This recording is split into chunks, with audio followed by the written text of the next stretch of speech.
Hi, welcome back. In this video, I want to show you how to draw Wednesday Addams using graphite pencils. So let's get started.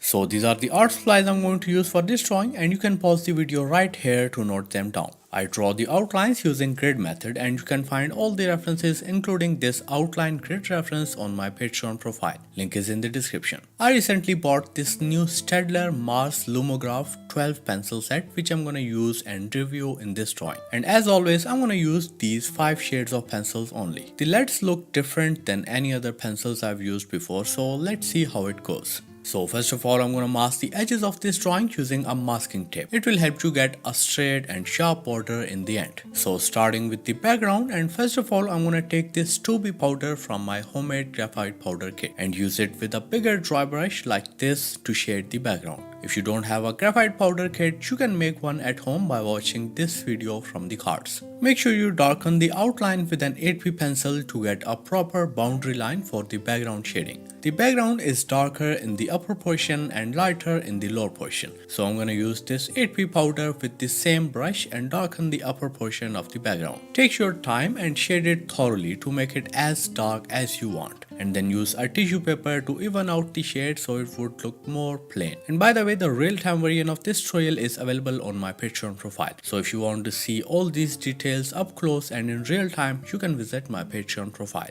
Link is in the description. Okay, now moving on to the hair, and first of all I'm gonna use this B pencil and add these light directional lines for these segments or clusters of hair.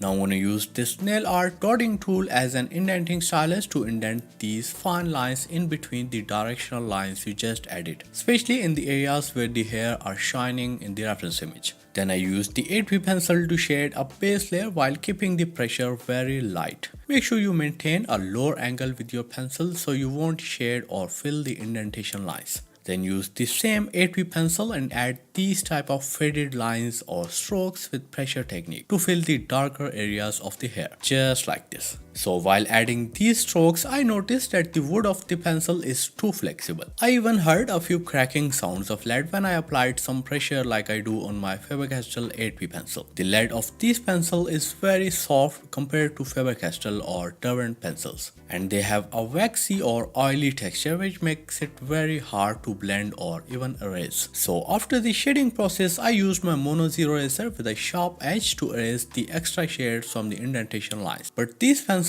really gave a hard time to my Mono Zero eraser. I had to sharpen it with each and every stroke. So I googled about them and noticed that they are not pure graphite pencils. Staedtler tried to make them similar to pencil colors so they kind of have matte finish to them, but they still shine from some angles. So all this hard work to make them matte resulted into making them pretty useless for people like me who work with erasers to add bright highlights. I even used the electric eraser to add these extra bright highlights near the ears, but the waxy texture of pencil stained the paper, so I had to use the gel roll pen for them later on. Now for the forehead and eyes, I used the B pencil to add a base layer and blended it using a dry brush later on. Make sure you darken the outlines of the eyes or else they will fade away in the blending process. Then I used the B pencil to fill the eyes and also shaded the surrounding shadowed portions using lighter pressure with same 8B pencil. The overall appearance of this portrait is quite dark, so I used 8B pencil to shade darkly over the base layer to avoid extra steps. But you can use our traditional layering method of 3B or 5B in order to avoid any mistakes or extra dark shades.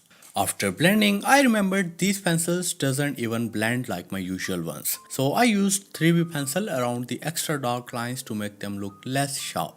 I also used the same 3B pencil to add these eyelashes. Normally you can't use lighter grade pencils for eyelashes, but these pencils are so weird. Even the 2H pencil looks like a 9B if you press hard enough. At this moment, I was so freaking tired of this blue nonsense that I switched back to Faber-Castell and used the 8B to further darken these extra dark and shadowed portions around the eyes. And then I used the Mono Zero eraser to add the highlights on the eyelids and tear duct, etc. And used the electric eraser to add these shines on the iris. Now moving on to the nose and cheek portion, and I'm gonna use the 8P to darken these shadowed portions of the face. Again, you can use our traditional layering method for shading.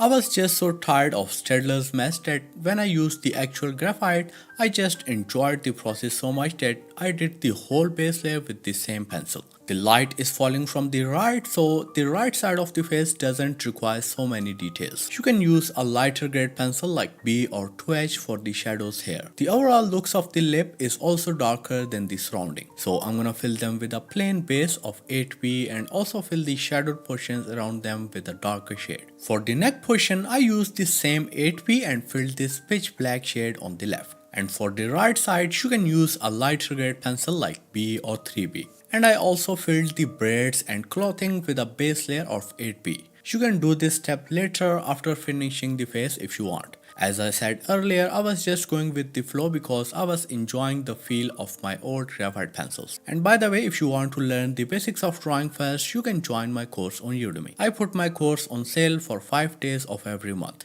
You can check the link in the description to see if the sale is going on right now and get enrolled as soon as possible. So anyways, when you're done with the shading process, grab your dry brush and lightly blend the shades to flatten the paper texture and get a smooth overall look on the shades. Don't put too much pressure on the brush as it will scrape off the shades and lighten them instead of blending. And then use your knitter eraser to pick up any extra graphite from the highlighted areas and make the facial features look more prominent and 3D. Don't worry about the smudging of shades at this moment. Just get the overall tones right and you can blend the barriers in between the shadows and highlights later on. After the highlights, I used a tissue paper to further flatten the base layers in the highlighted portions like left cheek, nose and right portion as a whole. And then I used the perfection eraser or pencil eraser and added these fine details and highlights to make the facial feature look more prominent and sharp. I also added the highlights in the lower lip with perfection eraser, and then I used the 5P pencil for the extra dark shades and texture in between, just like this. I also added these extra sharp highlights using my jelly roll pen and lightly blended them with a mini dry brush to get a smooth overall look. Now for the freckles on the nose and cheeks, I used my 8P pencil with a lighter pressure and filled the area with these random big and small dots. And then I used a tortillon or blending stump to blend them lightly to match them with the skin tone.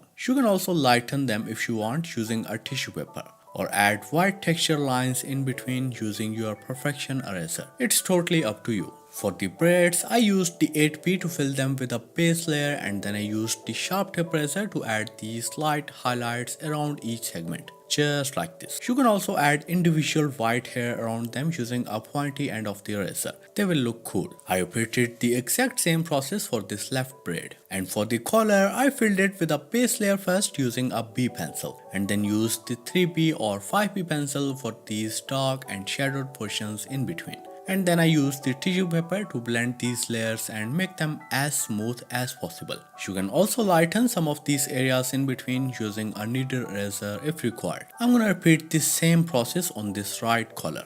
Now for the clothing, I used the 8P pencil and filled the surrounding portion of the braids with this pitch black shade. And by the way, you can also use your 8P graphite powder with a dry brush to shade the clothing. It will work the same. And then use the mono zero eraser or any other sharp tip eraser and add these white hair or highlights on the braids, just like you did in the upper portion. And then use the 8P pencil with a sharp tip to add these black hairs in between and also lighten the white hairs where required, just like this. And in the end, I used the jelly roll pen to add this flower pattern on the clothing and use a small dry brush to blend them lightly to match them with the surrounding, just like this. I used the same jelly roll pen for the buttons in this middle portion and repeated the same process on this right side as well. And with this last step, we are done with this realistic drawing of Wednesday Addams. It takes so much time and efforts to create these tutorials, so please leave a like if you enjoyed this one. It helps me a lot as an artist. So if you want to get the real-time tutorial of this drawing, you can visit my Patreon profile. And if you want to learn the basics of drawing first, you can join my course on Udemy.